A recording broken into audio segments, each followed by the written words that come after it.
జనవరి 12కు సంబంధించిన current affairs. జనవరి 12న జాతీయ pharmacist దినోత్సవాన్ని జరుపుకుంటాం, అనగా నేషనల్ ఫార్మసిస్ట్ డే. అలాగే జనవరి 12న స్వామి వివేకానందుడి జన్మదినాన్ని పురస్కరించుకొని రాష్ట్రీయ యువ దివాస్ని జరుపుకుంటాం, అనగా జాతీయ యువజన దినోత్సవం. జనవరి 12న ఆధునిక వైద్య శాస్త్ర గమనాన్ని మార్చిన మహోన్నత శాస్త్రవేత్త డాక్టర్ యల్లాప్రగడ సుబ్బారావు జయంతి.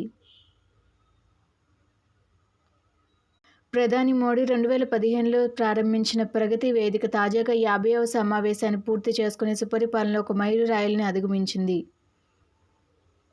మయన్మార్లోని రోహింగ్యా ముస్లిం మైనారిటీలపై జరిగిన మారణకాండకు సంబంధించి అంతర్జాతీయ న్యాయస్థానం సోమవారం కీలక విచారణను ప్రారంభించింది. భారత సంతతికి చెందిన గణిత శాస్త్రవేత్త ప్రొఫెసర్ నళిని జోషికి ఆస్ట్రేలియా నుంచి 2025 New South Wales scientist of the year పురస్కారానికి ఎంపికయ్యారు. రాజస్థాన్లోని బికనేర్లో 3 రోజుల పాటు జరిగిన అంతర్జాతీయ ఒంటెల ఉత్సవం పర్యాటకులను విశేషంగా ఆకట్టుకుంది. International camel festival. శ్రీలంకలో భారత సైన్యం సహకారంతో నిర్మించిన మొట్టమొదటి బెయిలీ వంతెన ఆదివారం ఘనంగా ప్రారంభమైంది. అరుణాచల్ ప్రదేశ్లో శాస్త్రవేత్తలు 2 కొత్త రకాల కప్పలను కనుగొన్నారు. భారతదేశం తొలిసారిగా వీమర్ ట్రయాంగిల్లో పాల్గొంది. వీమర్ ట్రయాంగిల్ అనేది ఫ్రాన్స్, జర్మనీ మరియు పోలాండ్ల త్రైపాక్షిక కూటమి. డిజిటల్ ప్రతిభను వెలుగులోకి తీసుకురావడానికి డీడీ న్యూస్లో క్రియేటర్స్ కార్నర్ను ప్రారంభించింది. M stripes app Annamalai tiger reserve పులుల గణనను ప్రారంభించింది.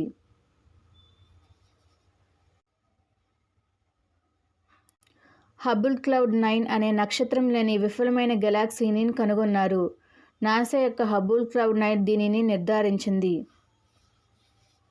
శ్రీల ప్రభుపాదుల జీవితం నుండి రాసిన సింగ్, డాన్స్ అండ్ లీడ్ అనే పుస్తకాన్ని ఉపాధ్యక్షుడు సిపి రాధాకృష్ణన్ విడుదల చేశారు.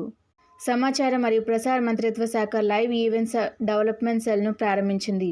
పార్లమెంటరీ వ్యవహారాల మంత్రిత్వ శాఖ కార్యదర్శిగా నీరజ్ వర్మ నియామకం. సెంట్రల్ స్కిల్ బోర్డ్ డైరెక్టర్ పదవికి పిఎస్ గిరీష నియామకం. ఐక్యరాజ్య సమితి నిరాయుధీకరణ సలహా మండలి అధ్యక్షుడిగా భారత మాజీ దౌత్యవేత్త డిబి వెంకటేష్ వర్మ నియమితులయ్యారు. అండ్ మరిన్ని వీడియోస్ కోసం నా ఛానల్ని సబ్స్క్రైబ్ చేయండి. Thank you.